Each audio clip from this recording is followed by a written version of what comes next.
Hello everyone, welcome back to IBS. Today we are going to learn about vision planning frameworks. This is something which is very important for all of us to know. Her successful company के पास एक clear vision होता है और एक ऐसा road map होता है जो फ्यूचर के लिए उनको गाइड करता है कि हमें किस डायरेक्शन में हमने प्लान किया था और हम किस डायरेक्शन में जा रहे हैं। आप चाहो तो एलन मस्क की टेस्ला कंपनी को देख लो या माइक्रोसॉफ्ट की कंपनी को देख लो, सत्या नडेला जहाँ पर सीईओ है, इन सब के पास एक क्लियर विजन प्लानिंग फ्रेमवर्क होता ही है। तो पावरफुल कंपनी बनने के लिए हर कंपनी को एक विजन प्लानिंग फ्रेमवर्क चाहिए। आज हम समझेंगे इसी के बारे में डिटेल में, हम विजन प्लानिंग कैसे बनाते हैं और इसको कैसे फाइनेंशियल स्ट्रेटजी के साथ अप्लाई करते हैं और कैसे इनके सारे ऑब्जेक्टिव को मार्केटिंग टीम, फाइनेंस टीम और ऑपरेशनल टीम ये सब मिल करके इस पे किस तरीके से काम करते हैं और विजन के डायरेक्शन में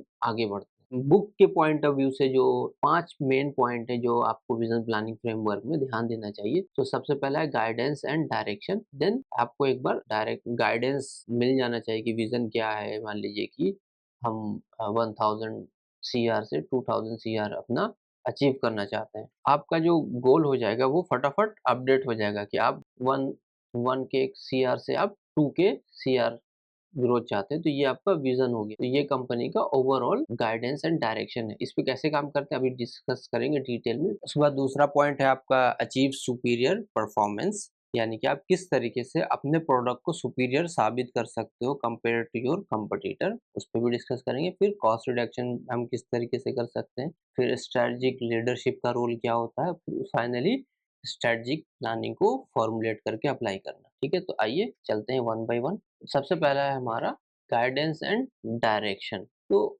गाइडेंस एंड डायरेक्शन में जैसे हो गया 1 सीआर से आपको 2 सीआर या 1000 सीआर से 2000 सीआर आपको अपना रेवेन्यू ग्रोथ करना है। तो ये आपका ओवरऑल मेन ऑब्जेक्टिव हो गया। तो इसके अलाइनमेंट में आप बना सकते हो कि मार्केट में इतना पोटेंशियल है ग्रोथ करने का या नहीं। तो उस हिसाब से आप सोचोगे कि 2 सीआर जाना है तो हमको एक कंट्री की जगह पे एक और कंट्री में ऐड करना होगा अपना बिजनेस, यानी कि दूसरे कंट्री में लेके जाना होगा। तो ये कहाँ से आपके पास आया आइडिया? क्योंकि जब आपने मार्केटिंग रिसर्च करी तो आपको पता चला कि यहाँ पर जो इंडस्ट्री है वो इतना ऑप्शन नहीं बचा है कि हम 1000 सीआर से 2000 सीआर तक अपना प्रोडक्ट सेल कर सके। कितना भी हम कोशिश कर लें, कितना ही मार्केटिंग में डाल लें, तो बेटर है हम दूसरा एरिया यानी दूसरी कंट्री में जाएँ, वहाँ के लोगों को या दूसरे ऑडियंस को हम पिच कर सकें, तब हम अपना सेल बढ़ा सकते हैं। तो ये चीज़ यहाँ से आया। तो ये ही हो गया, डिफाइन हो गया जब डायरेक्शन आपको, जब आपका एक विज़न मिल गया मोटा-मोटा, उस बेसिस पे आप अपना डिफाइन कर रहे हो ऑब्जेक्टिव एंड गोल। ये जो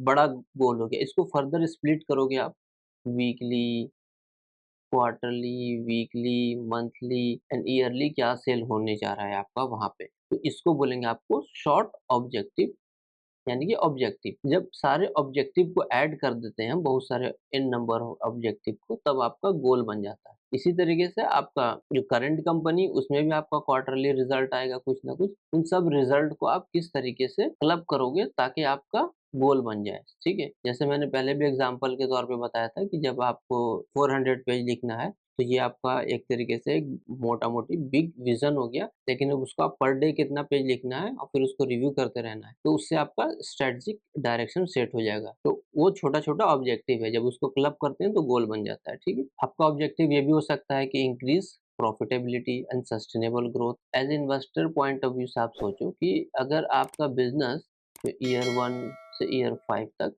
अगर आपका बिज़नेस ऐसे-ऐसे जा रहा है, तो सेम कंपनी में आप अपना बिज़नेस करना चाहोगे या फिर आप ऐसे कंपनी में इन्वेस्ट करोगे जिसका ग्रोथ ऐसे हो, ठीक है? थोड़ा स्लो भी है चलेगा, लेकिन हर साल आपको कंसिस्टेंटली रिजल्ट ला के दे रहा है। तो ऑब्वियसली कोई भी इन्वेस्टर होगा तो ऐसी कंपनी पसंद करेगा, ना कि ज़िगज़ैग हो, एक साल बहुत अच्छा प्रॉफ़िट आ गया, दूसरे साल बिल्कुल प्रॉफ़िट नहीं आया। तो ऐसी कंपनी नहीं चाहता कोई भी। तो ये आपका विज़न प्लानिंग के अंदर आपको खुद की कंपनी के लिए जब आप विज़न प्लान कर रहे हो, तो आप ऐसा बिज़नेस, ऐसा इंडस्ट्री चूज़ करोगे जहाँ पर आपको सस्टेनेबल ग्रोथ हो, सस्टेनेबिलिटी हो बेसिकली। उसके बाद आपका setup stage for development and communication and execution, यानी कि जब आपने ये सारा चीज़ प्लान बना लिया, वीकली लेवल पे आपने सेल्स, प्रॉफिट सब कुछ सोच लिया कि क्या है, कैसे करना है, तो उसको आपको सबको कम्युनिकेट करना है। यानी कि जैसे मैंने बोला था सीईओ है, अगर उसने अपना विज़न कुछ सोचा हुआ है और उसने finance team, operational and HR and marketing team को कम्युनिकेट नहीं करता है तो इस पे काम कैसे होगा, है ना? तो उसके लिए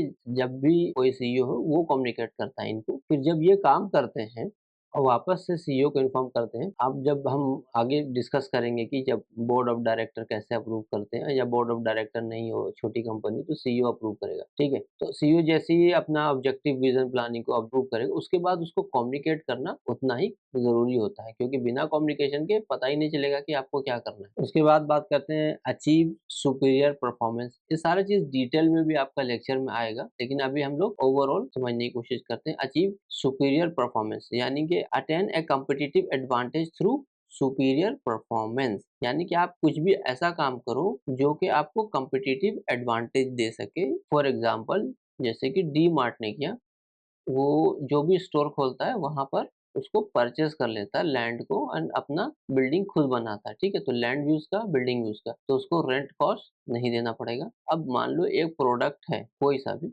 उसको ₹100 में डी-मार्ट सेल करता है और ₹100 में सेम प्रोडक्ट रिलायंस भी सेल करती है फॉर एग्ज़ाम्पल, और इसका जो परचेज़ कॉस्ट है 80 है और यहाँ भी 80 है। तो ये 20 प्रॉफिट जनरेट कर रहा है, ये भी 20 प्रॉफिट जनरेट कर रहा है। अब इसको रेंटल कॉस्ट भी देना है, तो ये मान लीजिए कि $10 या ₹10 रेंटल कॉस्ट देगा, तो इसका नेट प्रॉफिट आ जाएगा 10। इसको रेंटल कॉस्ट नहीं देना है, तो इसका प्रॉफिट हो जाएगा 20। तो बॉटम लाइन जो प्रॉफिट होगा वो क्या हो जाएगा, 2x ज़्यादा हो जाएगा इसके, या 3x भी हो सकता है, वो रेंट पे डिपेंड करता है। तो इस तरीके से इसने ऐसा मास्टर स्टॉक खेला है कि जिसकी वजह से ह्यूज कैपिटल लगाने की ज़रूरत है फिक्स एसेट परचेज़ करने के लिए। तो एक बहुत बड़ा रिस्क है। तो रिस्क हाई है डीमार्ट में एसेट के पॉइंट ऑफ व्यू से। इसीलिए जो और कंपनी है जो रिस्क कम करना चाहती है या कंजर्वेटिव अप्रोच लेती है, वो इस तरह का लैंड परचेज़ करके और उसके बाद सेल करना, और मान लीजिए आपने लैंड में बहुत ज़्यादा पैसा डाल दिया और उसको बिल्डिंग बना दिया उस एरिया में, लेकिन कंज़म्पशन नहीं हो रहा है, तो आपका बिज़नेस तो बिल्कुल ही ठप हो जाएगा और इतना पैसा फँस जाएगा यहाँ पर। तो इसीलिए कंपनी ज़्यादातर एक्वायर नहीं करती। फॉर एग्ज़ाम्पल वॉलमार्ट ले लो, इस तरीके से फ्लिपकार्ट है, या और भी जो भी इस तरह की कंपनीज़ है, बेसिकली वॉलमार्ट ही आप कंसीडर करो। वॉलमार्ट को आप कहीं भी देखोगे, या फॉरेनर जो भी कंपनी हो इस तरह की, वो कभी भी इंडिया में आकर के लैंड एक्वायर नहीं कर सकती। पहले तो गवर्नमेंट का रूल है कि वो लैंड, आप फॉरेन कंट्री का लैंड परचेज़ नहीं कर सकते, यानी फॉरेनर हमारे यहाँ का लैंड परचेज़ नहीं कर सकता। तो वो लैंड नहीं परचेज़ कर सकते, तो उनको कंपल्सरी ये चीज़, ये कॉस्ट उनको देना ही पड़ेगा, तो ये प्रॉफ़िट उनका आएगा। तो इसलिए ये एज ले लेगा। तो अब ये क्या कर सकता है कि कंज़्यूमर के पॉइंट ऑफ व्यू से देखा जाए, तो इनको अगर दोनों प्रोडक्ट सेम प्राइस में मिल रहा है, तो उनके लिए तो कोई बात नहीं, दोनों में से बराबर सेल होगा। लेकिन वही अगर इसको ये 100 की जगह पर ये 95 में सेल करना चालू करे, तो इसका प्रॉफिट जो है 15 हो जाएगा, 1.5x हो जाएगा। तो इसका प्रोडक्ट का डिमांड है वो कितना बढ़ जाएगा? इनके कंपेयर में तो डबल हो सकता है। अगर ये सिर्फ ₹5 भी कम कर दे एक प्रोडक्ट का, 5% अपने सारे प्रोडक्ट पे प्राइस कम कर देगा अगर 5%, तो इस तरीके से ये कॉम्पिटिटिव एज लग गया। तो आप जो भी बिज़नेस करोगे, तो उसमें मार्केटिंग टीम से आप सवाल कर सकते हो कि आप ऐसा क्या डिलीवर कर रहे हो जो कि अपने कंपटीटर से हमें किस तरीके से कॉम्पिटिटिव एज दे रहा है। तो वो आपको डिफाइन करेंगे और आपको समझ में आएगा कि हाँ, ये सही में कॉम्पिटिटिव एज दे पा रहा है या नहीं। तो इसमें दूसरा पॉइंट है fulfil share holder desire for profitable growth, यानी कि जो भी शेयर होल्डर है उनका डिज़ायर होता है ये कि आपको सस्टेनेबली प्रॉफिट चाहिए। तो अब डीमार्ट जैसी बिज़नेस हो जो कि कॉम्पिटिटिव एज है उनके पास, वो और किसी कंपनी को नहीं है, तो ऑब्वियसली उनका प्रॉफिट जो है वो सिक्योर हो गया और वो रेगुलर कंसिस्टेंटली प्रॉफिट बना सकते हैं। तो आप देखना डीमार्ट कितना तेज़ी से ग्रोथ करा है पिछले 10 सालों में। जहाँ जिसको कोई भी नहीं जानता था, आज उसके ओनर जो है टॉप 10 इंडियन रिचेस्ट पर्सन में कंसीडर किए जाते हैं। So I think I am done for the day. मिलते हैं अगले सेशन में। Thank you very much.